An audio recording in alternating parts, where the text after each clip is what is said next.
on outside.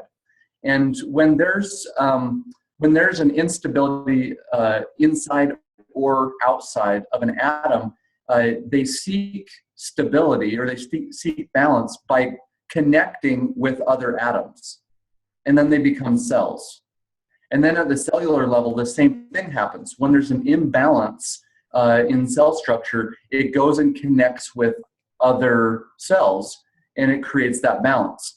And then he goes into humanity, talking about humanity. And that's what I love about Take Shape for Life is when we're feeling imbalance, when there's something that we're not fantastic at personally, or there's other people who are extremely skilled at something, we connect with those people and we become family and we become a bigger organism. And we can help each other create that internal stability and external equilibrium. So I am going to share my screen, and let's see here. Okay. Lots of clicks because I have multiple screens. So I got to figure out which screen I'm sharing. So everybody can see that? Okay. Okay. So I always start out with my own personal story because in my past life, I had a lot of imbalance. and none of us have perfect balance ever. We're always striving for those things. But 13 years ago, my wife decided that we had just had our second son, and she decided that she really wanted to be healthy. She didn't feel like herself, and we were married about 8 or 9 years at the time, and we were just kind of floating through life.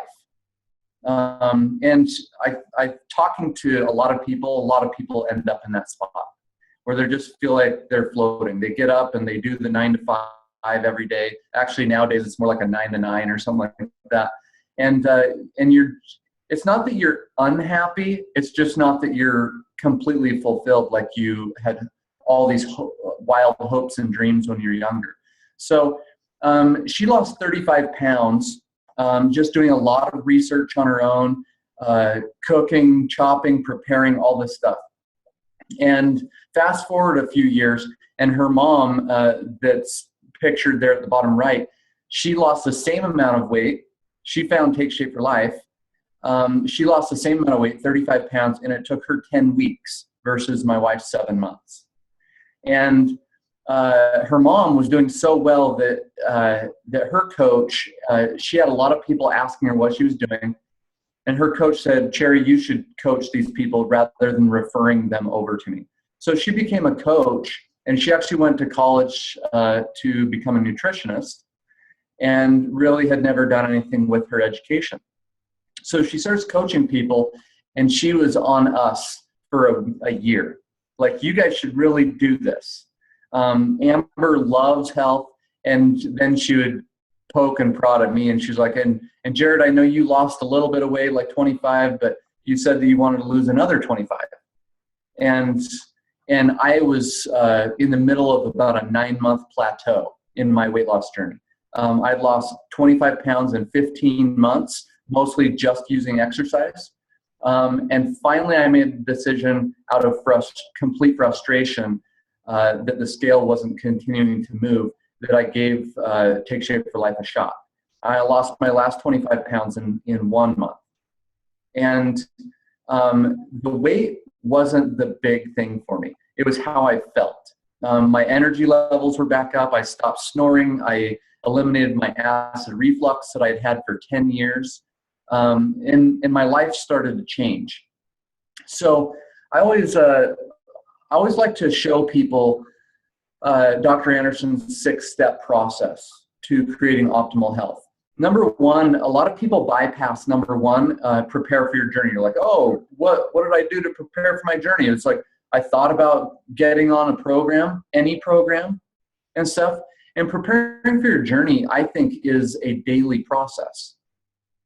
If you're not preparing, what's the old saying? If you fail to prepare, or if you fail to plan, you plan to fail. So, so if you really want success, each day you plan that day. This is what I want to accomplish today, and you kind of have a plan for that. I do that on a daily basis. Most of my 6 meals, I mean, I'm still doing the same things that I did when I lost my weight 8 years ago.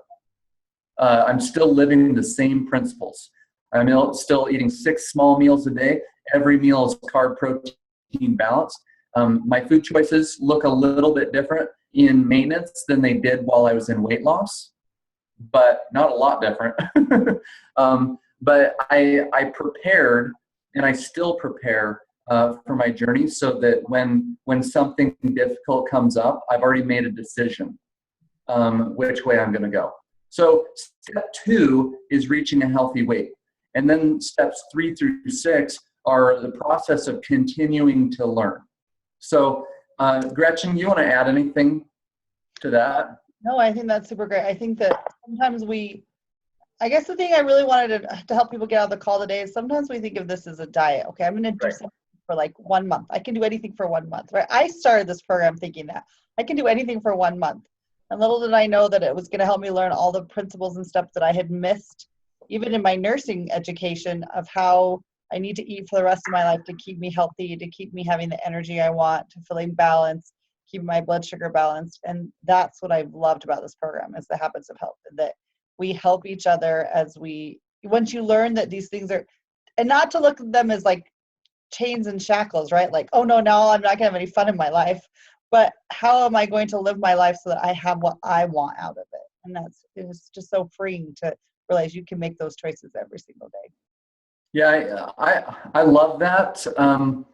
My wife, she has always been an inspiration to me, because she's very practical in the way she thinks, but she can make very, very difficult decisions very quickly, because she's very ambitious, and she knows exactly what she wants in life. And so 13 years ago, when she made the decision, she tells it this way. She said, I had this decision in front of me that I wanted to be healthy. And her whole family, for generations, were bakers, and I mean, they're incredible cooks. And she still remembers the moment when she had to make this decision. And she says it this way: I had to make the decision that I was going to let the old me, a part of the old me, die. Some people call people who love food, they call them foodies. She's like, I had to let the foodie in me die if I was committed to my health. And she's like, she didn't give it a whole lot of thought. She looked at what that healthy person wanted, and all the possibilities for that life. And she saw more possibilities out of the new healthy life than she did out of the life where she was a foodie. She recognized that there's, in this book that I've been reading, he talks about the levels of consciousness that people live at. And there's basically 7 levels of consciousness. The very first level is what he calls survival. The bottom of the consciousness spectrum is where we're meeting our own physiological needs, and then our needs for human connection, which generally happens within like a family structure originally, from a young age. And then as we open up our consciousness, we start to connect with more and more people in the world and become part of a human family. And it's very interesting how he talks about the levels of fulfillment and happiness in life, because at the bottom, using Freud, he talks about the ego. And the ego, that survival part of our brain, our physiology, is based on our ego, our personal self needs. And as we start to relate to other people, he transfers to the needs of the soul. And I believe that we all have much larger souls. I'm a believer that we have much larger souls than egos. But because survival is so critical for us, it's so easy to fall into, what do I need? And I'm actually putting together, we call this a coaching session. And I'm actually putting together a second coaching session right now that talks about how the brain works. And we'll talk a little bit about that in the next few minutes. But part of that, how the brain works, is this big red disclaimer at the top: danger. If you focus on a number on a scale, that I've made it that a certain number on a scale is your arrival with your health, you will gain your weight back. That's the diet mentality that Gretchen was talking about. Diet mentality is looking at a specific date or a moment in time or an achievement for the number on a scale or whatever as your end game.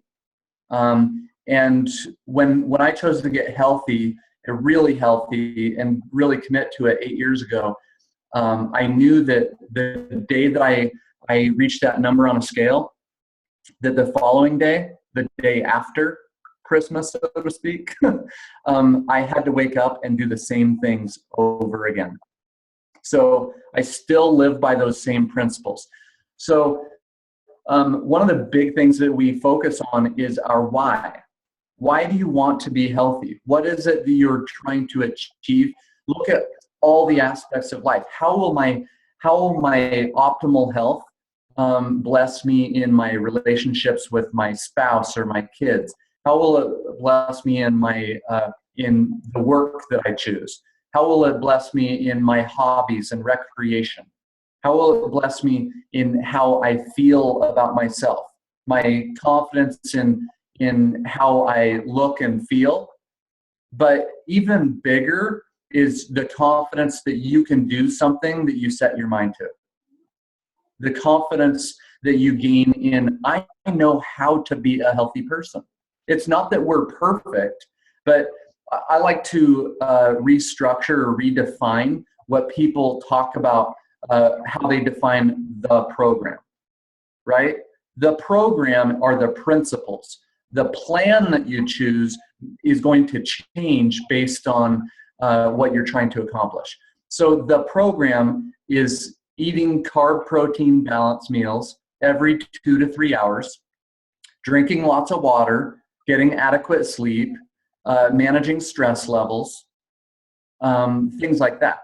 The plan, you may choose a 5-in-1 plan during weight loss, or possibly a 4-in-2 plan if you're a heavy exerciser. During transition and maintenance, maybe you're on a 3-in-3 plan. So there's lots of different plans. So have you ever seen those movies where you've got the devil on one shoulder and the angel on the other shoulder? This is a idea that I like sometimes in becoming a healthier person.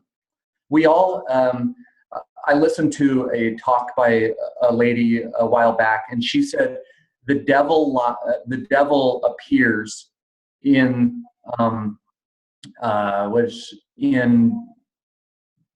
menial habits, right? So in mundane habits. So most people, if they believe in a devil, they're like, oh, the devil made me do it, right?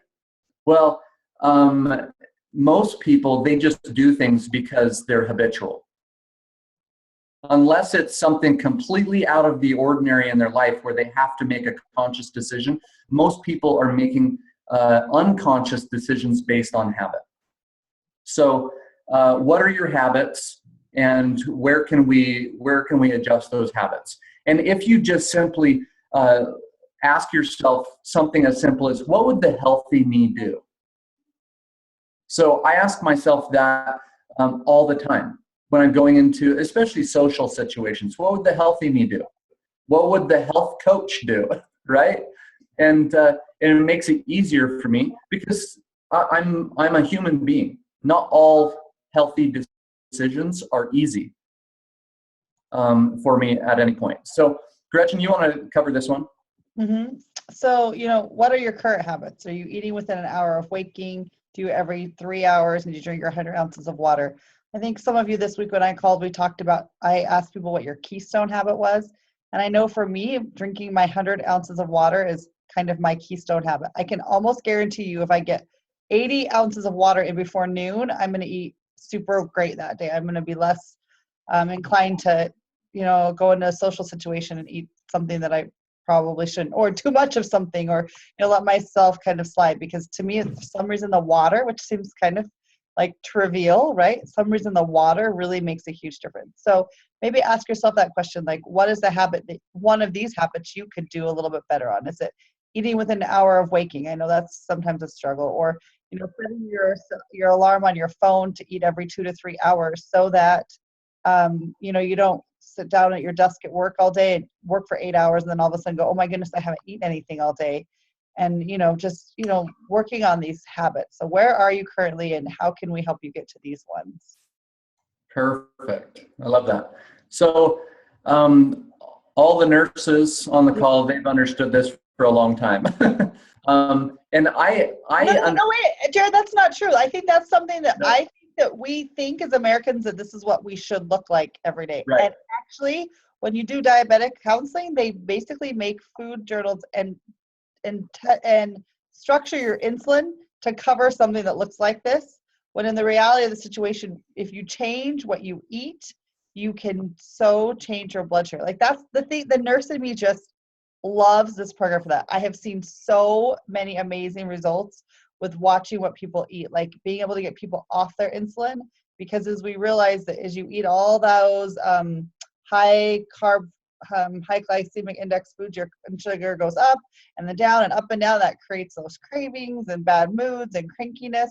That as we even that out, people start to feel amazing, and it makes a huge, huge difference. So I think that that's one thing that was eye-opening to me, even with my nursing degree, is that we really are doing a poor job in America of eating in general, right? Like, absolutely. I always tell people, I always ask people, hey, have you ever known a diabetic? And I don't think I've ever met someone that said no. We all know diabetics. I mean, there's like almost 100 million diabetics in our country. And kids born after the year 2000, they say 1 out of 2 kids born after the year 2000 will be diabetic. And that 50 years ago,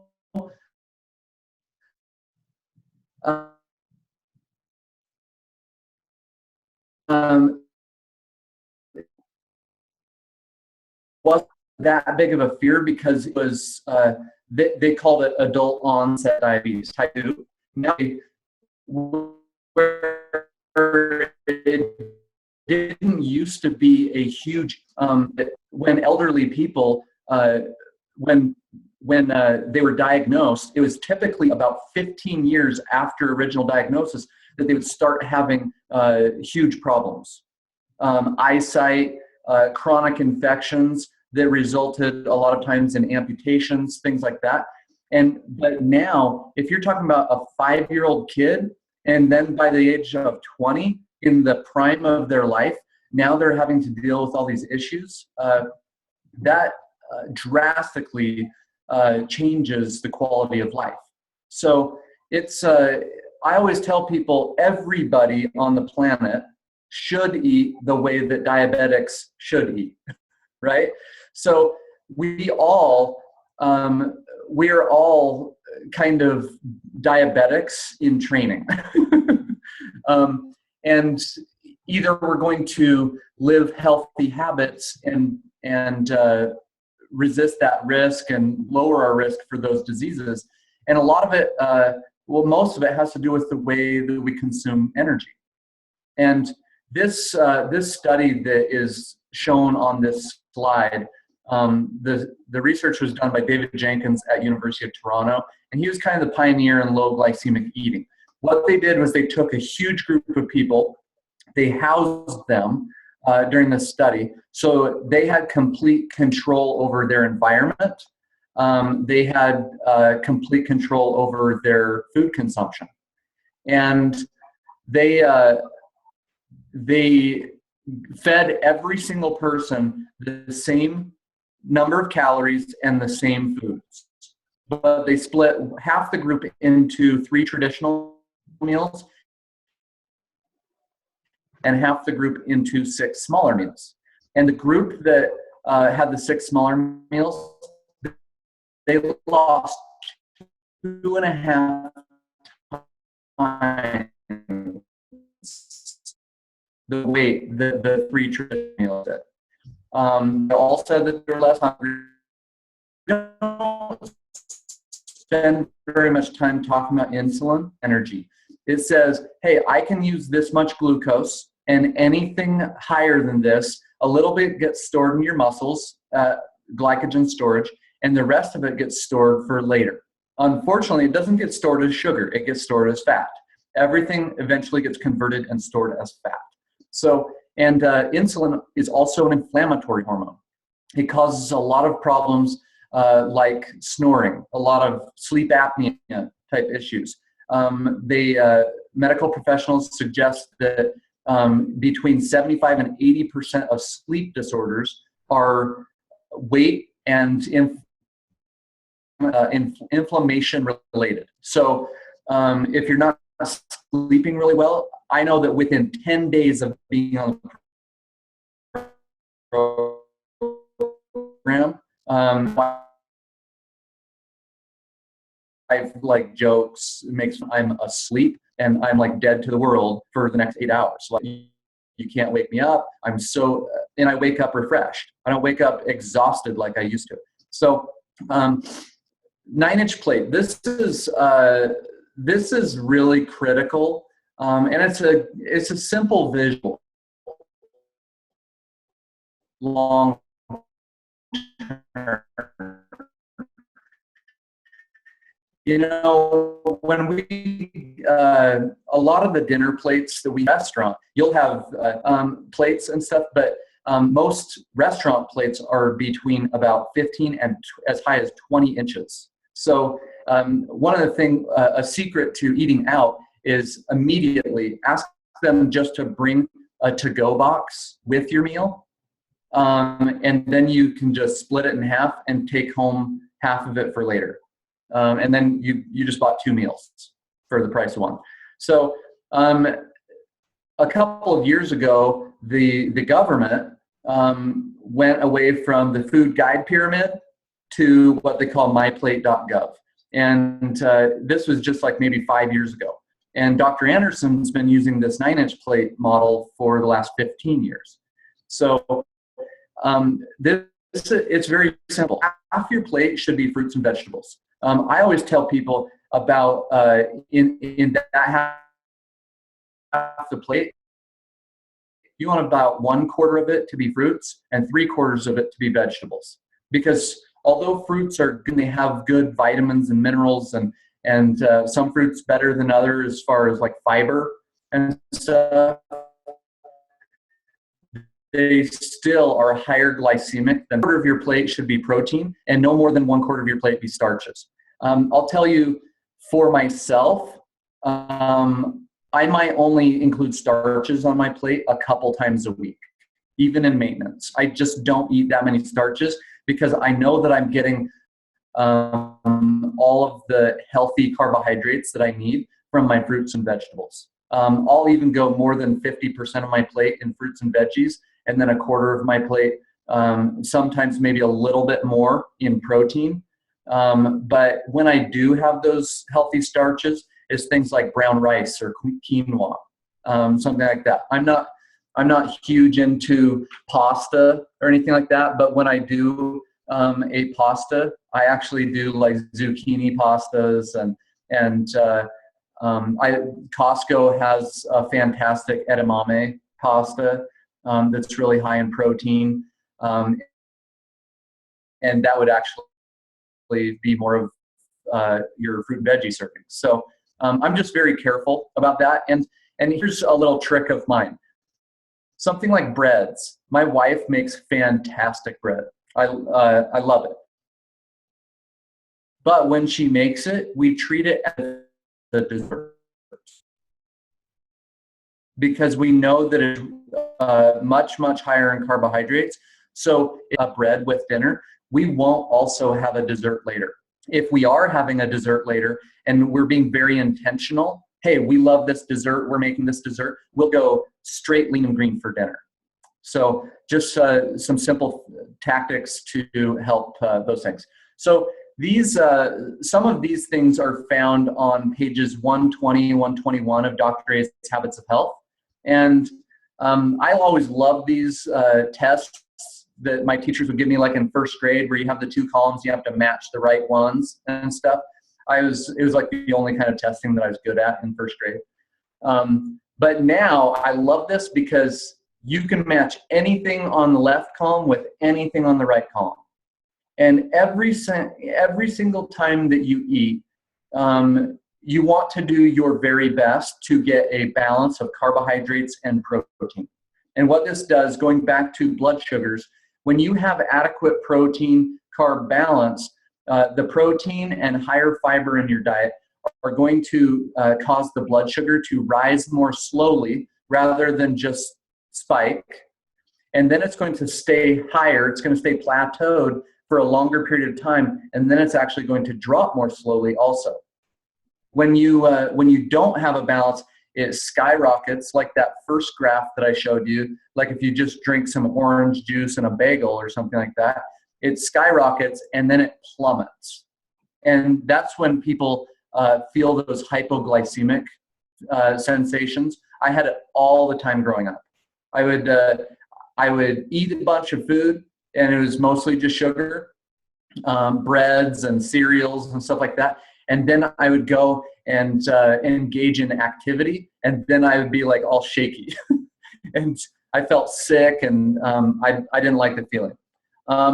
One of the greatest options, pure nutrition, that you can choose for the rest of your life are the Take Shape for Life and Optavia Fuelings. I still use them as part of my program, my maintenance and optimization program, because they are simple, because you cannot beat the nutrition anywhere.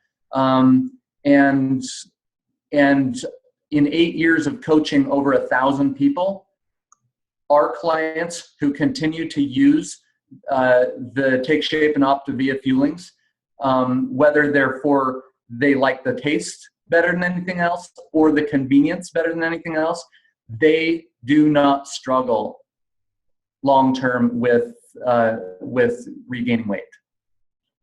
So I always give people my very best tips because I want people to be successful. And I want people to lose weight one time and then live at a healthy weight. That doesn't mean we're perfect, doesn't mean we don't put on a couple of pounds over the holidays or something like that, but it's just that we know our strategies for staying at that healthy weight and feeling our very best. Anything you want to add there, Gretchen? No, but I just think that's super great. And I was just, I've told a couple of people this week, but one of the funny things that always happens is about week 3 on program, people call and say, did you know the protein bars at the grocery store don't have very much protein in them? And so then we go through some of this, and just like I said, I really do like the Optavia and TSFL bars, because you really, for 100 to 110 calories, can't get any better nutrition or bang for your buck. Like, I now go around and look at all these other ones and try to figure it out. And there's some other great bars out there that are super great for maintenance. And, I can give you some list of those if you guys want some of those. But really, like, for 110 calories for the protein carb balancing in those, it's really amazing. And I know that I'm busy, and that's what makes it so easy for me. I can put those bars in my bag, and when I'm out too long, I have something. We eat a lot of Greek yogurt and some of these other great protein things at our house now. And, I'm trying to get my kids to eat more of the better carbs, but it's still great to have something in my purse that I can just eat when I'm out and I'm running around, and all of a sudden I realize that it's time to eat again, and I, don't want to make a fast food run. So just really convenient. Yep. Awesome. I really like that you brought up other bars and other products out there. Most of those bars and other products, they have a different purpose. Mm-hmm. The Take Shape for Life and Optavia Fuelings are designed medically to help people reach and maintain a healthy weight. Long term, if you're going to be a marathon runner or you're super active, these fuelings are for maintaining your energy levels and maintaining your weight, not for being a marathon runner. If you're going to run marathons or triathlons or something like that, then we need to work with you to become better at fueling your body for that purpose. Mm-hmm. These are for fueling your basic life and fueling moderate activity. I mean, you can even go high activity on these, but when most of those other products out there, like I'll use, for example, a Cliff Bar. A Cliff Bar was made by a former military guy who said, hey, when I go out on a military, a day in the military, out walking all over the place, I need enough energy for a few hours. And so they're much higher in sugar. They're much higher in fat. They're far more calories than people need just to maintain weight. It was designed for a specific purpose. So it's important to know the purpose for why certain products were designed. I have a friend that he locally here in Utah, he started selling a bar that he makes to local Whole Food stores. And now he's a more national brand. But he was like, oh, but look at mine and stuff. It was like 70 grams of sugar. It was like almost 400 calories and stuff. And I'm like, well, yeah, that's because when you go to the gym, you're at the gym for 4 hours. You want something to load up, to fill up that glycogen storage that you're going to use immediately. But it was also relatively high in protein stuff. In order to maintain a healthy weight, that part of your life has to require certain kind of fuel. And that's what the Take Shape and OptiVia fuelings are perfect for. So I always, one of the last things I like to do is point out that sugar matters. And I like to point out just a couple of simple things on these charts. These are found in Chapter 9 of Dr. A's Habits of Health. If you look at the vegetables chart on the left, look at the bottom line of the green. It shows carrots raw, or a 30 on the glycemic index. Pretty low. If you go down to the bottom of the orange, it says cooked carrots are an 80. So that means that during the cooking process, the best way to cook vegetables is to bake them or lightly steam. The way that I grew up on carrots was you threw them in with the roast and they got super mushy and soggy and stuff, and they're like, oh, these taste like a dessert, right? Well, they had become a dessert because when you overcook, or I know people love smoothies out there, when you blend fruits and vegetables, you change the molecular structure of that fruit or vegetable. So it opens up the cells, the membranes within, and it raises the glycemic index. So you just want to limit how much you change the state of a raw fruit or vegetable. So just get a good balance of raw versus cooked and blended. In regards to these is stay in the greens and reds. It doesn't mean that you can't ever have them. It just means you want to limit them. And when you do eat them, kind of be hyper vigilant about matching those things up with a really, really good protein source to balance out your blood sugar when you do consume those things. So, and just as a side note, table sugar, like granulated table sugar, is a 68 on the glycemic index. So cooked carrots, the glucose actually gets into your bloodstream and spreads faster than even table sugar does. So last thing, a lot of people, this is going back to like the diet mentality. When they reach the end of their weight loss journey, oftentimes they'll lose connection with their coach. I believe that coaching and support and mentorship is more important during maintenance than it is during the weight loss phase. Because the weight loss phase is very predictable. The plan is right in front of you. You do this, this, this, and this. And some people will even go as far as saying, well, I don't do this, this, this, and this, right? But in maintenance, it's a lot more wide open and there's a lot more questions. So it's really important to engage with your support system for the rest of your life. It may not require a weekly phone call or a Zoom like this or anything like that, but just check in. Just send a quick text or an email or whatever form of communication works for you and your coach and say, hey, you know what, I'm doing really well. Or when you're at the grocery store, hey, you snap a picture. Hey, is this a really good protein source for during maintenance? Continue to ask those questions. Continue to educate yourself on those things, and it will help you focus on just continuing to make little steps each day to becoming a little bit better, to becoming a little bit stronger. Utilize Dr. A's habits of health. And then I always tell people, consider stepping your health up to next level and helping other people. We call it weight loss insurance. And weight loss insurance is a pretty good name for it because Johns Hopkins just helped Take Shape for Life do a 6-year study. They finished a couple of years ago. And what they found, they measured, I think it was 39 registered diets in America. And they followed people who had lost weight. And the UCLA study from a decade ago shows that people who lose weight regain their weight within 2 years, 85%, and 90% within 5 years.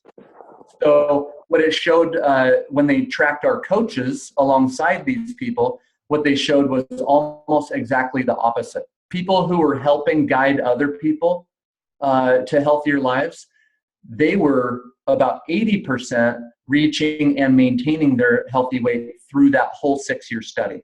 So consider that. If you're not a coach, I know we've got a couple of coaches on the phone, but if you're not a coach, talk to Gretchen about it.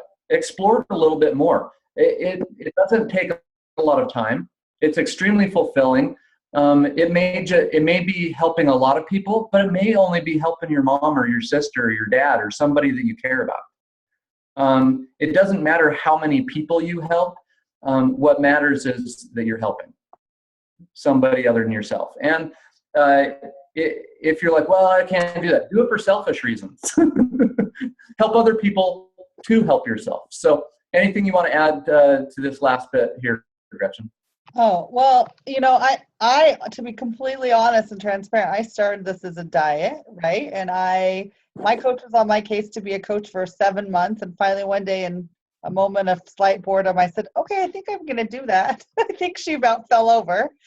And honestly, I know that I used to tell people when I worked as an NP, as a nurse practitioner and stuff, that this is going to sound harsh, but people who struggle with weight are probably going to struggle with weight their whole lives. And people who don't struggle with weight don't understand why people who struggle with weight struggle with weight.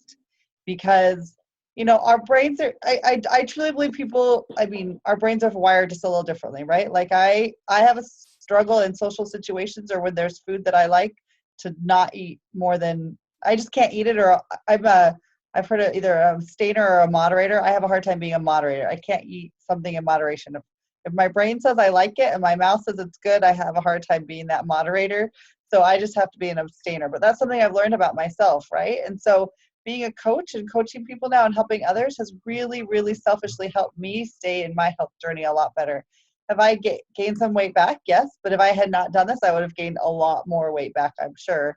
And there's something about being in the trenches with people. And the other thing that I just love is that I went to nursing school to help people, and I really feel like I help people more now than I ever did as a nurse. I know that sounds super crazy, but really I find so much enjoyment in helping people get off their diabetes medicine and see that we can use food very differently. And, having my clients tell me I don't have migraines anymore, and I don't have sleep apnea anymore, and I don't have my asthma's better. Not that I don't think you should go to the doctor or do all those things, but that we can really, really affect our health by doing simple things at home, eating better, sleeping better, learning how to deal with our stress. And, and it's been super fulfilling and it's really fun. So I really appreciate your time today, Jared. And I hope you guys all found value in that today. And, if you had, does anybody have any questions before we leave or anything they'd like to ask Jared? Let's see who's on over here. Gretchen, Mm-hmm. I have one comment, and it has nothing to do with the diet or that. In my counseling of people with diabetes is a disease. It doesn't define people. Mm-hmm. So they are not diabetics. They are people with diabetes. Mm-hmm. Just think about that think about it. I love that. Anyway, just think about it. The kids are having a party at my house. Anybody else can hear? Anybody else have any party thoughts or questions before we leave? I do. I Okay. love that. Okay. Jared, do you want to close it so you don't hear my party in the background?